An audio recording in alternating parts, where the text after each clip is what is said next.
great deal of wine in a great deal of many places, and you will see them on the cover of Cellar 284 that most of you will have received by now.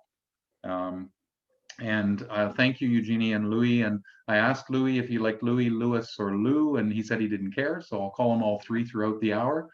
And thank you too for joining us in the evening from, you are in Spain, correct, at the moment? Yes. Good evening, everybody. Good evening, wine lovers of Opimium. I'm very excited about this tasting, and I see some people are having made a good choice, sitting outside and enjoy the nice weather. So they enjoy both good things at the same time. Yeah, we're sitting here in Zaragoza, Spain.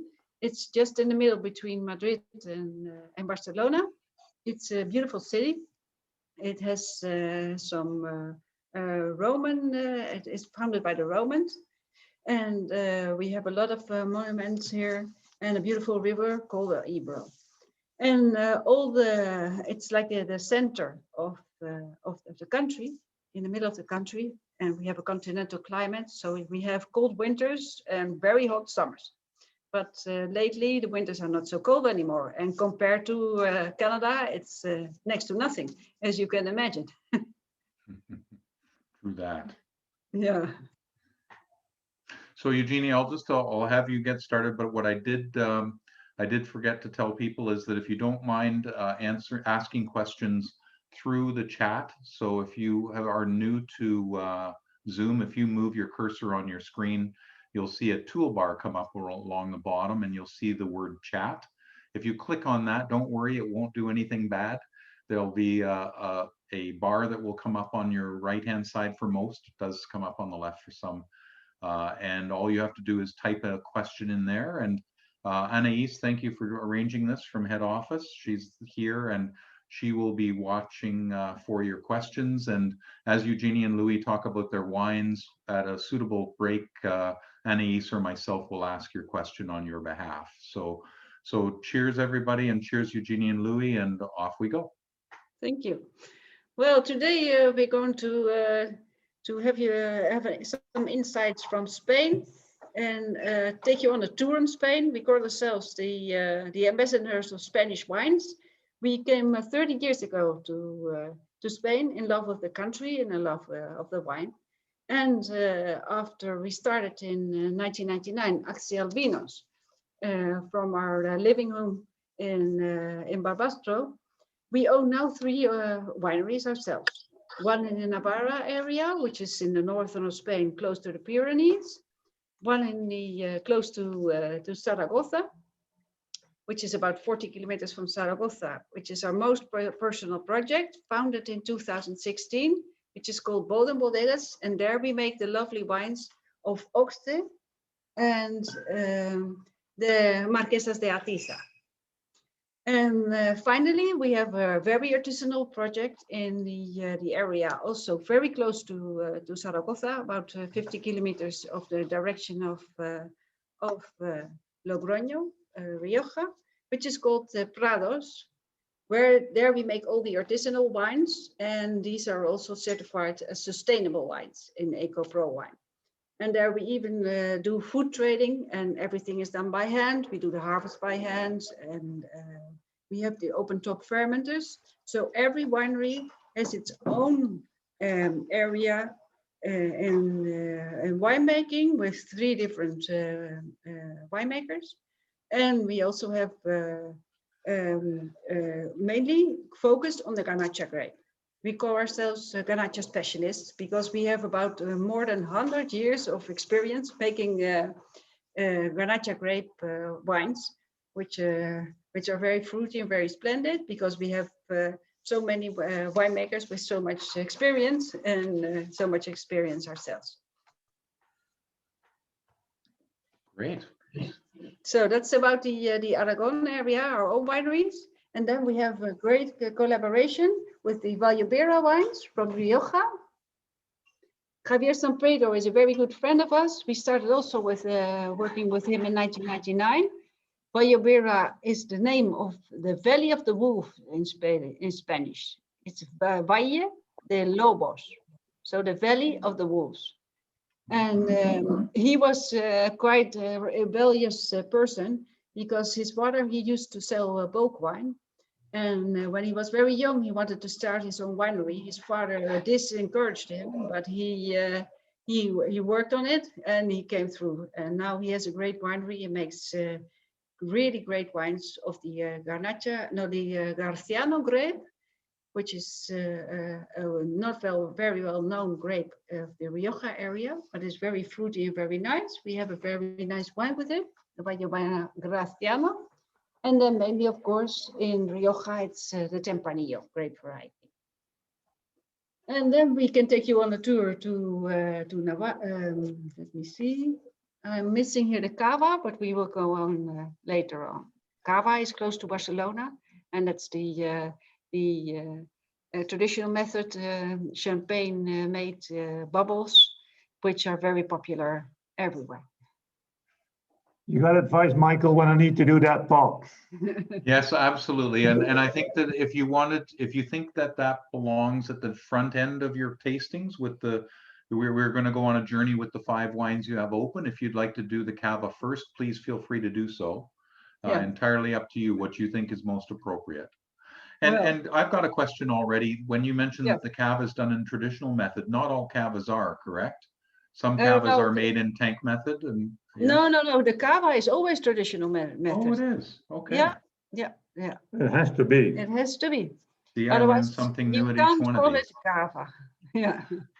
Oh, marvelous. Okay. And actually, why don't we do a very quick thing about the difference in that with the secondary fermentation being in the bottle, if you wanted to explain that briefly. Okay. Well, that's more technical, more for you. Is that for me? Yeah. Now, there's very strict rules to be able to have a sparkling wine called Cava and to be controlled as such. So you definitely need the second fermentation in the bottle, opposed to in a tank, for instance, you know. So the method is definitely traditional and taken out very scarce samples. I think in this country, 98% of the production is always traditional. So that means that indeed there's a second fermentation in the bottle, and depending on the quality level of the wine, the degorgement is done sooner or later, and that's what it is. And it results in a finer mousse. Would you agree than the tank method then, where they're actually injecting carbon dioxide? It tends to be a larger bubble. And I was actually confusing this with Prosecco. Prosecco tends to be done in tank method, right? Yeah. As opposed to traditional. Mm-hmm. Yeah. Okay. So. All right. So if you feel like doing the pop now or do it later, whichever you prefer. I would in the end. In the end, I think. Yes. Okay. So first we go to Navarra. This is the Luculo origin. This is new at the offer this year in the Cellar offer. It's the wine 2448. And this is a very special wine because it's called Origin. It comes from plus 90 years old vineyard. It's a single vineyard wine. And why is it called Luculo? It's called Luculo because very close by to the winery, we have a village which is called Andalus, which used to be a very old Roman village. So we got an inspiration for the names of the wines for Roman names. Roman Luculo used to be a general who loved gastronomy. So he had his own vegetable garden. He loved wines. He loved food. So we got an inspiration because also we love wine and food. And our partners in that winery are Eugenie Arranz, she's the winemaker, together with her partner, Juan Glaria. They came from, Eugenia, she came from Lanzarote, which is the Canarian island, where she met Juan Glaria. He comes from Navarra, and they made the wine over there, but they fell in love with the old bush vines in Navarra, and they decided to come back. So in 2006, they started a project of the Casa de Luculo, and they are making splendid wines. Juan Glaria was educated in France, in Bordeaux, and Virginia Arranz, she was educated in Rioja. And it shows in the wines that Juan Glaria is educated in France. The wines are very elegant, the wines are very fine. And you can see also that the wine is made in a certain altitude, more cooler climate. It's the Garnacha is the limit where the Garnacha can grow. Because if you go higher up or more in the north, the Garnacha can't grow anymore. The Garnacha allows a warm climate and more heat. Can I add something? Yeah, of course. This is, look, we make wine of Garnacha in 4 regions. This is our most northern one, and as Eugenie says, yeah, it's the area where we're really at the limits where we can make Garnacha really ripen. It's going towards the Atlantic. We call it Atlantic Garnacha, and it's really the weather filth and the cooler climate from the Atlantic that just finishes off the possibility to ripen those Garnacha grapes. And she mentioned Juan, he studied in France. He had his first experience in Nicolas Joly, who, if some of you know, is one of the biodynamic icons in winemaking world, certainly 30 years ago. And Juan is doing a lot of that stuff in the vineyards as well. This is actually an organic effort, although not certified as such, but it's an organic effort from a single vineyard. And I think, and this is the 18, I just smelled it a few times, it's just throwing out a lot of beautiful flower notes. It's not a Garnacha really typical for a Mediterranean climate. It's really one that makes you think, hey, this is something else. It's more feminine, it's more Burgundian in style, and it's extremely aromatic. And in all these aromatics you got are very different than, for instance, the Prados one you had before, Michael. Mm-hmm. And it's just absolutely lovely with these beautiful flowers, nice good cherries coming in the back there, and growing with a few more minutes in your glass. And this is the 2018. It's a baby by itself. It spends a year on oak, on 500 and 700 liters barrels, and it's got a lovely texture. It's holding in your mouth, but it's not aggressive. It's just developing and developing, and that's what this wine is all about. Really lovely, smooth Garnacha. So Jane mentions in her offer in the offering that it's 500-liter open oak barrels. Can you describe that to us? Is it the entire top open, or how is that? How does that work? This wine started out as 1 barrel because they wanted to do a test. So the first vintage, we only had 1 500-liter barrel available. Wow. Yeah, so it was 2016, and then little by little we thought we could make a little bit more. And it's really the open vats. We take off the top and we put the wine in together with the skins for fermentation. Wow. And therefore, then the oak doesn't get as integrated because it's of the ratio of wine to oak, correct? In a larger barrel. Yeah. So it's a more subtle way of oaking the wine. Yes. Yeah. Right. Yeah. Excellent. So this is we used these 500-liter casks in Navarra, and we use them also in Carolina but not in Prados. So if we go over to the next winery, I don't know if you have seen any questions from. No, I think I'm asking them all. Okay, then we go to the other winery from Aragon, which is the Prados winery, where you had this last year, the discovery with the Prados collection. Why is it called fusion? Because there's 2 grapes in here in this wine. It's Garnacha and Syrah. And this wine is not oak aged.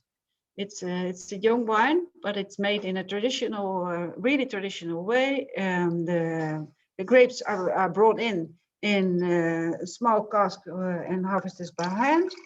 Then we do the fermentation in the open top fermenters, and we even do the food threading like they used to normally do in Portugal. to keep the aromas present. And then we have a small basket press to press the wine. It's only a 19,000 liter winery, so it's very boutique and it's very artisanal. Jane Masters visited the winery in 2018 and she fell in love with it as well. So here we can enjoy something completely different. There's again the Garnacha, and but on the nose you can also notice the Syrah. Very spicy. It's still ripe fruit.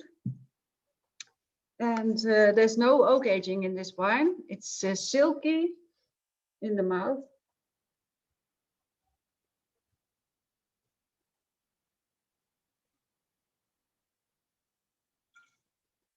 You can also find some the local herbs like thyme and lavender and rosemary in this wine. So you can really feel, feel what the climate and the surrounding have done to these grapes. And we're offering this one in a Magnum as well. Yes, I can show you a Magnum. Yeah. This is a beautiful bottle. If you have your family over, and hopefully you can enjoy some people in your house soon. Yes, by the time these arrive in Canada, hopefully we'll be back to some new normal, of course. Okay. Yes. And tell me, because I'm often interested in the aging between the 750s and the Magnums, but this one is not necessarily a long-term aging wine. You were saying it's fresh and young, and you want to drink it fresh and young? Yeah, but it also ages very well. Last Sunday, we were out here in Zaragoza having some tapas in the evening, and somebody, one of the restaurants showed us the Prados Fusion 2015. It was still very nice. Oh, terrific. So don't worry too much. No. And it's correct that wines tend to age slower in a larger format. So if you're in a Magnum, it doesn't age as quickly as it does in the 750s, it keeps right? its freshness longer, yes. Right. Okay, great. And of course, it's also very nice if you have a small celebration at home or in your garden. This nice format is always. I love Magnums. They're so impressive when you bring them out and open them, and it's just a lovely way. It is. It feels just a celebration just to have the bottle there. Yeah. Yeah, this is just a lovely blast of beautiful fruit, both of Grenache and Syrah, and it's a very different wine than the origin of Luculo. There's only like 40 miles. You think miles or kilometers? What do you think in Canada? We understand both here in Canada. We're It's so only close to the US. Yeah, it's 60, 70 kilometers straight shot south from the Luculo winery, but the climate is terribly different.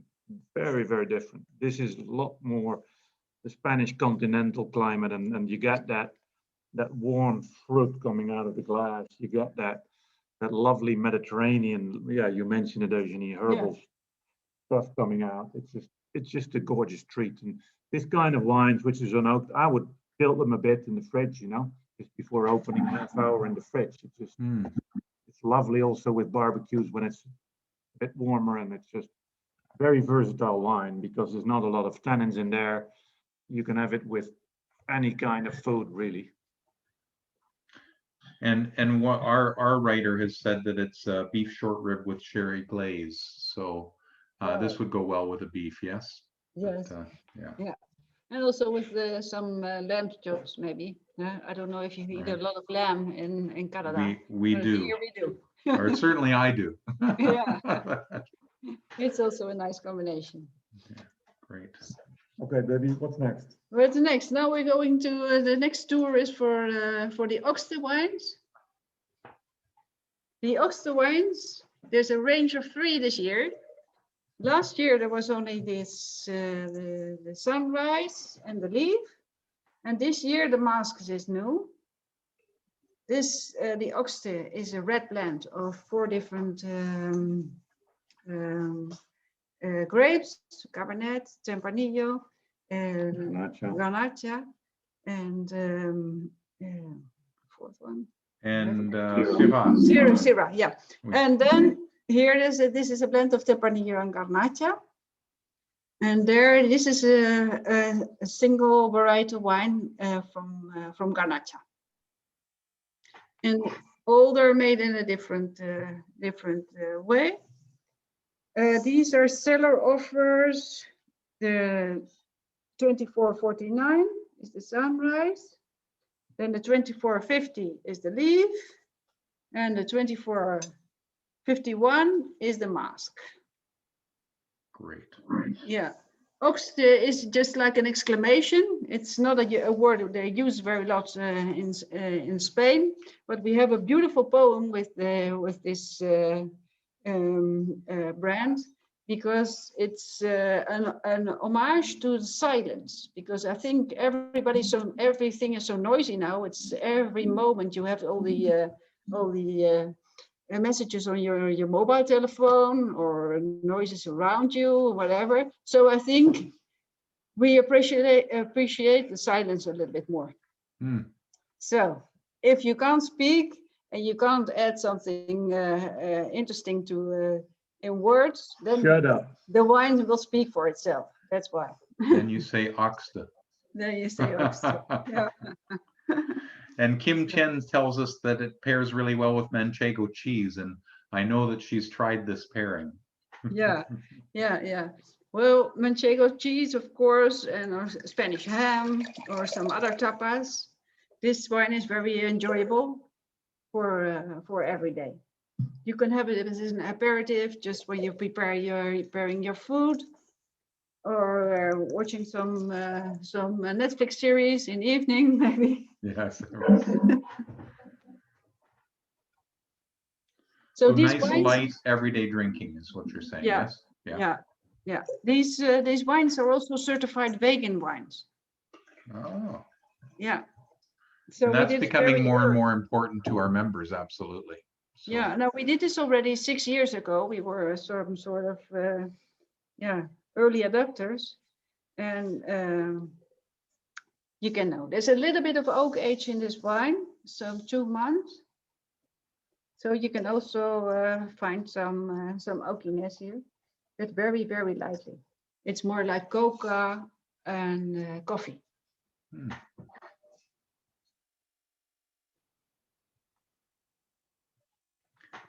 And if someone were going to choose between the silence and the red blend and the leaf, what could you tell them about that?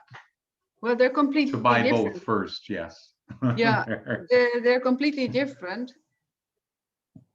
Because of the grape varieties, and for the leaf, there's less oak aging. The sunrise is a lot more of a fruit punch up front, whereas the leaf, I would say, is more like a smoother style, where there's a bit more aging on it, and a nicer, easier drinking blend of Tempranillo and Garnacha. If you think about a bit more classical style of like Spanish wines with a bit of oak aging and a crianza style, which it is not, but then you're going towards the leaf.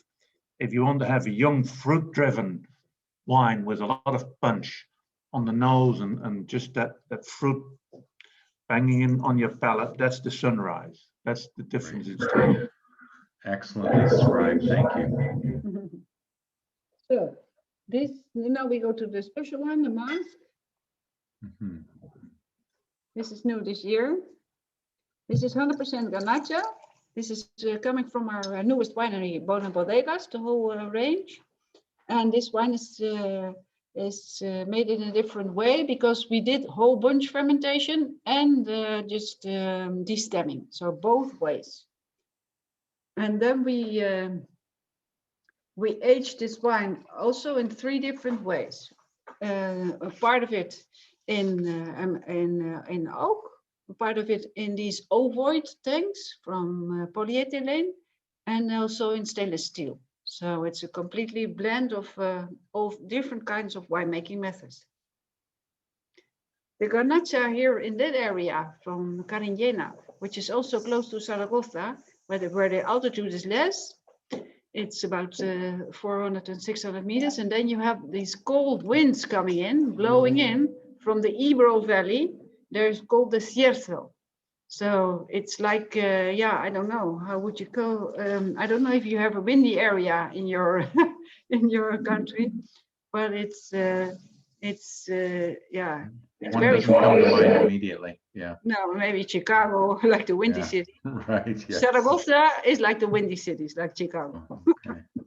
And it's called And I've got a question from Sandra going back to the sunrise or sunset, I think it is, isn't it? It is she's asking what the percentage of Cab Sauv is in that. Is that well, it changed with every vintage. yes, And this one is 10%. 10. So right. So it's certainly not Cab Sauv forward at all. Yeah. No. No. The most important grape is Tempranillo. Right. And it comes after that comes the Garnacha, and then the Syrah, and then at last is the Cab Sauv is only 10%. Right. And the Pains are asking which one was Coke and Coffee that you mentioned, Eugenie? Oh, yeah, this one. Ah, okay. So again, the sunset. We've heard both sunrise and sunset. Is sunset I'm correct? not sure because the violet colors can make it both. I think. Right. So we're still discussing it. Which is it sunrise? But sunrise is nicer. Right.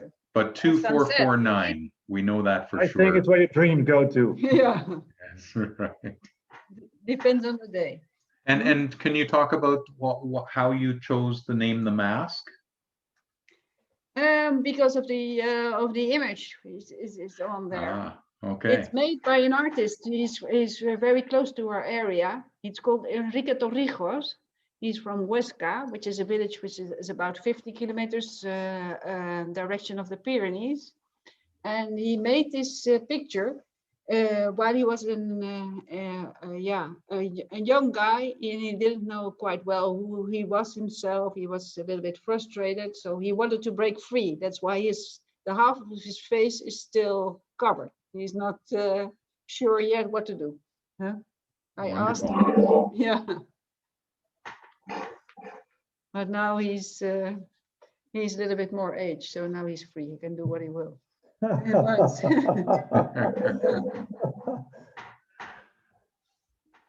So the next wines are more from more known areas, maybe to you. There's a one also which is our internet offers only, which is the Javier San Pedro Randez from the Rioja producer, which is also the Vallobera. But this is more the everyday drinking wines. This is 2460, and the name is, of course, the name of the owner. It's called Javier San Pedro Randez. And then we have another internet exclusive, which is the Esperanza wine. That's a no-brainer. The Esperanza wines is from the our organic wines from the area of Rueda. Rueda is very close to Segovia, which is close to Madrid, and there you can find very crispy and very fruity wines. They're very aromatic and citrus. It's just also very easy because it has a screw cap. So you can use it for picnics or for hiking. Or when you're downstairs and you forgot the corkscrew, I go into the cellar and look for a screw top. Okay. So it's called Esperanza, which is Spanish for hope. This is a brand we made in 2002, a long time ago, and it's always successful. We had this wine also with you on offer already for 3-4 years. It's certified organic, and it's really very crisp, very fruity. I have some downstairs and enjoy it very much. Mm-hmm. You know Rueda, Michael? Pardon me? You know the region, Rueda? No. No, this is just a bit northeast of Madrid. But when I say okay. just a bit, I'm thinking of Canadian distances, but there's actually some serious mountains between this region and Madrid. So, and this is a pretty high plain where those mountains, they go down into the valley towards the Douro River, which is just a bit north. And the soil over there in the Rueda region is quite sandy with quite a bit of influence of limestone, and depending on where you are, more or less. But so what it means actually, it's an area with lots of pine trees, and this also means you got a lot of acid there, and it will be very difficult to ripen red grapes. It's one of the key regions for white wines in this country and doing extremely well at the moment. Also because there's one local grape which is just, I would say killing it, and that's the Verdejo. The Verdejo grape is a grape that just do very well in those sandy soils and ripens perfectly those grapes.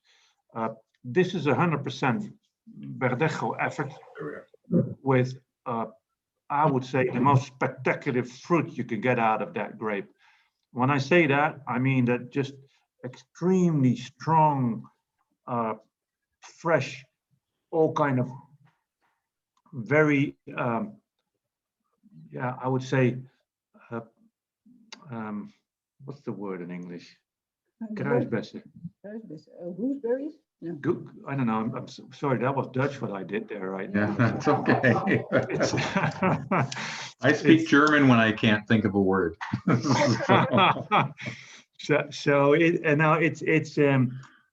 a grape that I think is going towards Sauvignon Blanc. It definitely is not, although Sauvignon Blanc is also doing quite well in the area.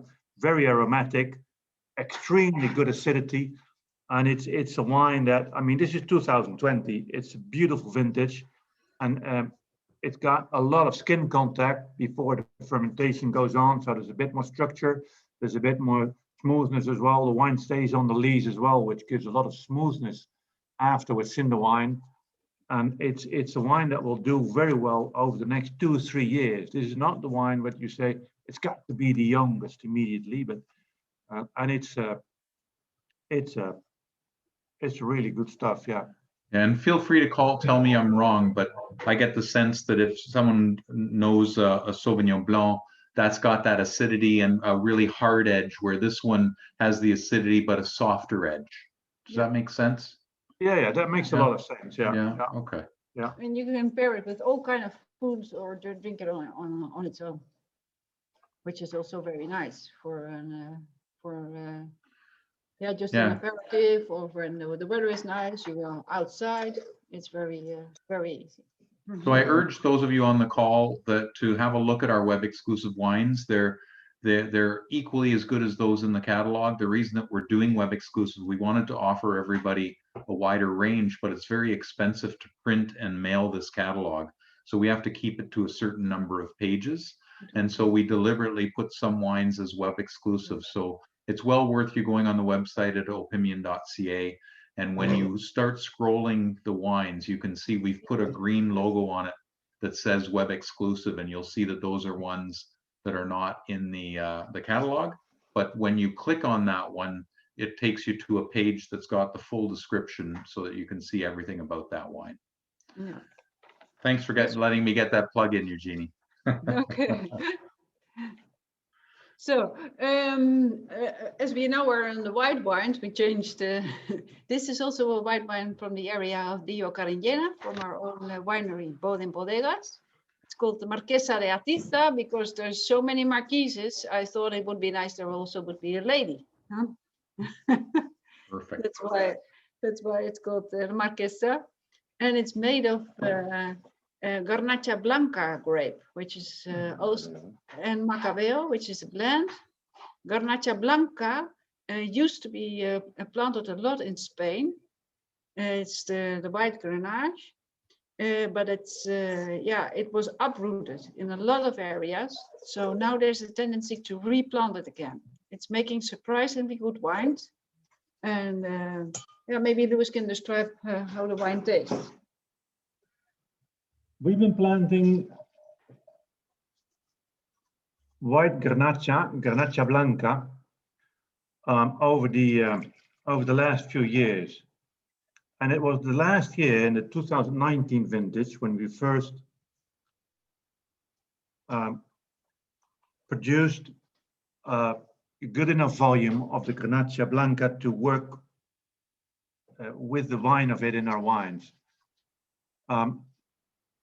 We have one superior wine in the meantime of 100% Garnacha Blanca, which at the time we didn't make because we weren't happy yet with the quality we were producing. So for this everyday drinker, because that's what it is, and I'm not kidding you, I'm absolutely in love with this wine. And you know, this is a wine you should always have in your fridge. What we did last year, we added 30% of the volume of this wine with the Garnacha Blanca, with the white Grenache, and it was just an incredible kick in this wine because it added both flavor, it added strength, it added texture, it added depth, it added basically a lot of things, and it's a completely underrated product. I'll tell you, it is absolutely wonderful. And the Garnacha Blanca gives the Viura, or the Macabeo you said, I believe, which is the same grape, they have two names. Viura is a real nice grape in our area, and well worked in the vineyard. It's a grape that produces lovely citric, nicely fresh wines, but they won't go a long way. They don't have the strength to maintain themselves healthy and drinkable for 2 years to say so. It needs to be sold and be drunk. And the Garnacha Blanca adds so many things to this. A lot of different fruit, white flowers, even some nicely herbal, like anise style flavors to it, and also a lot of strength, as I told you. And it even brings up the Viura as a grape as well. So this is just an easy drinker for every day, but giving you a lot more. It's just something that will surprise many people. That's it. And this 2020 is just it just really just bottled, and I'm completely blown away with it, to be honest. Well, you've convinced me, and we're offering it in cases of 6, so that's an easy one for me. I'll add that to my list. Yeah. So this is number 2475. 2457. Oh yeah, 50. Oh, 50. Oh, on the other way Close. around. I'm Yes, sorry. that's right. That's okay. Yeah. So, yeah, this wine can be enjoyed on its own again, or you can maybe have some rice dishes, some poultry, or even a nice salad because it's so fresh, and it's very likable wine. And it got featured in our center spread called Top Values. So Okay, makes perfect sense. That's for sure. So then we finally have the Rosado. I don't know, Rosadas are getting more popular in Canada as well. Are they ever? In a big way. Yes. Yeah. And for good reason, right? I mean, rosés are being made better than they used to be as well, aren't they? Yeah. Yeah, well, and they used to go to fade very quickly and not have a very long shelf life, or just getting brownish very soon. But now they're very well made. You have a lovely color here. It's not a very dark color; it's more light color, and it almost likes the strawberry. Very aromatic on the nose. Yeah, this is Garnacha, 100%. Single varietal, right? Amazing. Yeah, and this is made bleeding or Saignon. I don't know what you say in Canada. Well, depending where you are, probably. So this is a bleeding effort coming out of the tank of the red grapes, and just a very short stay before it's bleeded through, and then really fermented as a white wine. That was it. What it is, yeah. So explain that a little more. The bleeding, is it simply the weight of the grapes and you let free run juice, or are Yes, you? well, it's. I mean, rosé is an easy word, but in the older days there were quite a few ways to make a rosé. You know, Mhm. you could blend white with red, which was done in many occasions. I think the whole rosé was at the time, and I'm saying 20, 30, 40 or more years ago, and for many wineries, I think it was also a wine to get rid of stuff you didn't want to see in your white or your red. But there's different areas in this country where rosé has always been a big thing. In Navarra, for instance, rosé has been always huge, one of the main productions actually. And in general, I think in this country, the Garnacha grape is one of those grapes that really is very suitable for the rosé making. What you do, and it needs to be done bleeding. There's another way of making rosé as well, but we don't do it in this particular facility. We have in another facility, we have a different process, but the bleeding is the main process. I would say about everywhere, where just you have the tank of red grapes, of course red grapes, because otherwise you won't get the color.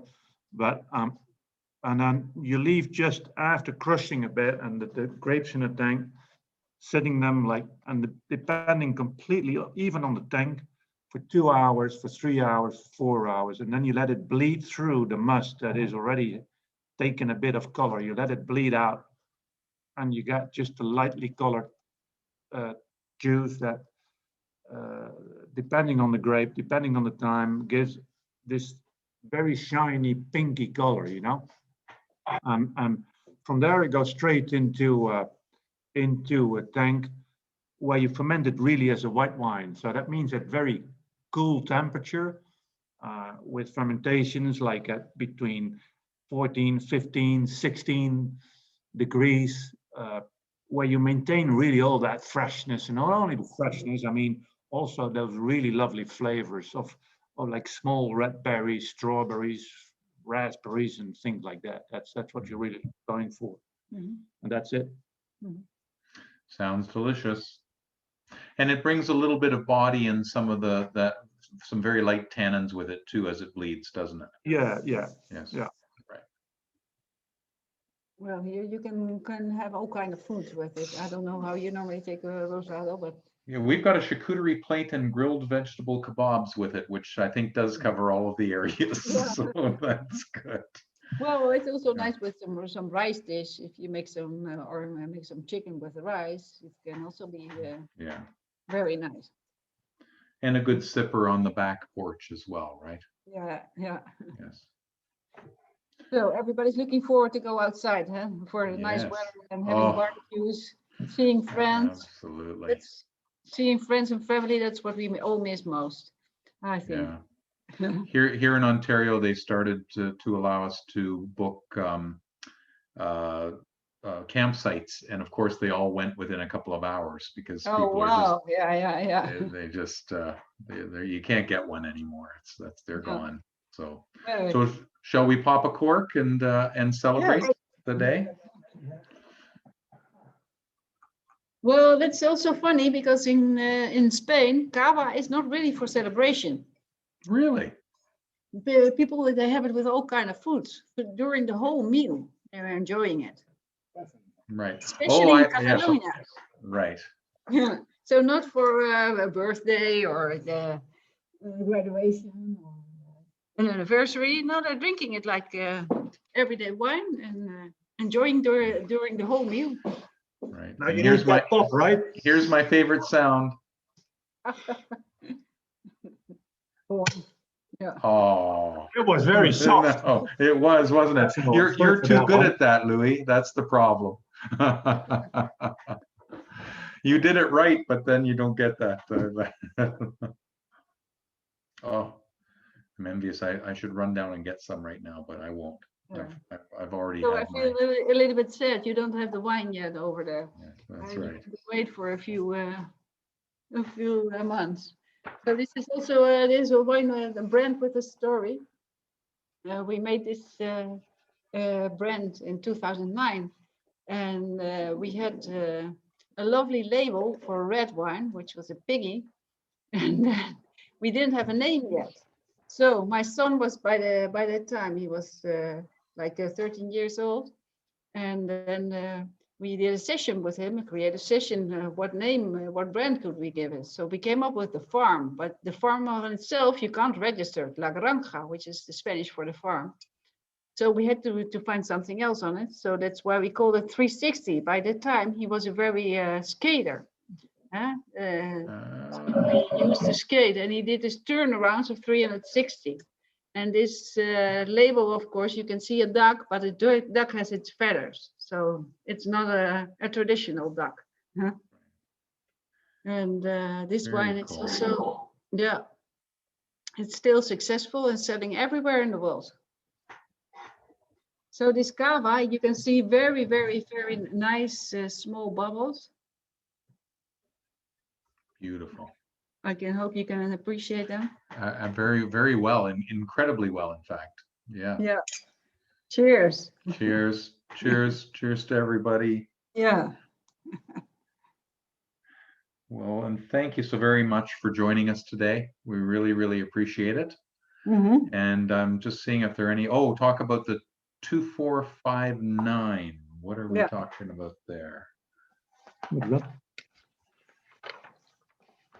cava number. I didn't write the cava number down. The cava I'm is sorry. the 2456. Oh yeah. So what is this? Oh, wacht, hier is nog meer. Must be 2459. 2459, that is La Mirada del Sur. Ah, right. Okay. That's a gorgeous wine, I can tell you that. And yeah, so okay, and that's actually in our value section as well. It should be. Yes, good. And, Yes. This is a Garnacha again. This is a fourth totally. region for the Garnachas, and this is very mountainous. Is that, what's the question, Michael? Simply to talk about it. So if you can just mention how it might differ from the other Grenaches, and you know what, it's always been of interest to me that when you can make my wines at this price point, how that differs, right? That everyday drinker, it doesn't take as much effort to make the wine, correct? And that's one of the reasons other wines are more expensive.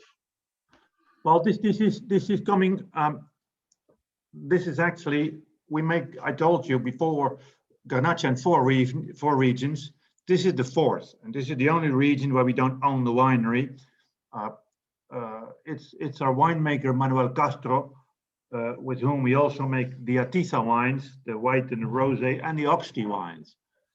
And this is like a 40-minute drive from where our Bodum winery is, and it's, of those four regions, the most mountainous area, the highest in altitude, also very continental, and it's a very dramatic scenery. If you want to see dramatic vineyard scenery, you heard probably about Priorat, but if you leave Priorat in Catalonia, this is Aragon. You want to see dramatic vineyard scenery, this is a region to go to. The vineyards are all old to very old or unbelievably old, and it's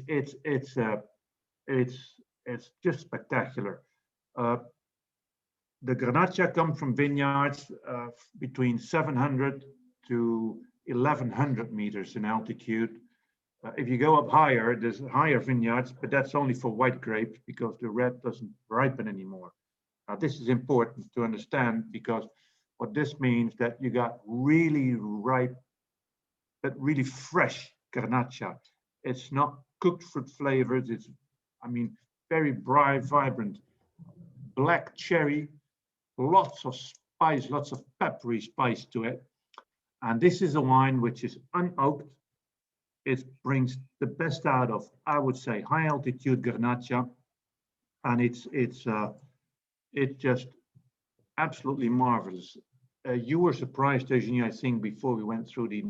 Now it's as medium bodied, or what is it called in your? Yeah. It's. I think it's a bit more than that. This is a wine that is. It fills your mouth. There's a lot of thing going on. This is a tremendous value as well. Yeah, but it's got that ganache. It's got that cherry flavors, black cherry, very aromatic with lots of spicy, peppery. White pepper coming out of the glass, and that's what this is all about. Tremendous for barbecues, tremendous also with stews, like in fall, that's what this is. Yes. These are all Wonderful. bush vines over there. And there used to be people who still brought their grapes in on a donkey. The first year where we had the first harvest over there, Yeah. we were so surprised. People brought their grapes in on a donkey. Wow. Yeah, in 1999. So Amazing. Yeah. Well, I think that is all of our questions, and I can't thank you enough. That was extremely interesting. I really enjoy finding out how wines are made, and it never tires me. And I always learn something new every time. So again, thank you so much for taking your time this evening and for taking all these wines. Just so you know, everybody, don't worry. They're having friends tomorrow. They're allowed a few, and so they won't drink all of this wine that they've opened by themselves. No. So, and otherwise we would go over if we were close enough. Yeah. Well, I wish you were there. So I hope Yeah. next year I can visit everybody's in all the provinces like we used to do 4 or 5 years ago, and We meet would love that. directly. Thank you, Paul, Deborah, Jean-Paul, Lois, Wes, Sandra, Marie Soleil, Kim, Wayne, Vanessa, Marine, Tom and Heather, Paul, another Heather, the Paynes family, Nick and David, and Anais and Michael for organizing this great tasting, and Constance as well. Cheers. It's such a pleasure. Thanks, Cheers to Anais. Thank you, everybody. everybody, Thank you for so much. joining us. First of Okay, all, good health. Yes. See you all next time. Thank you. Bye-bye. Bye bye now. Bye-bye.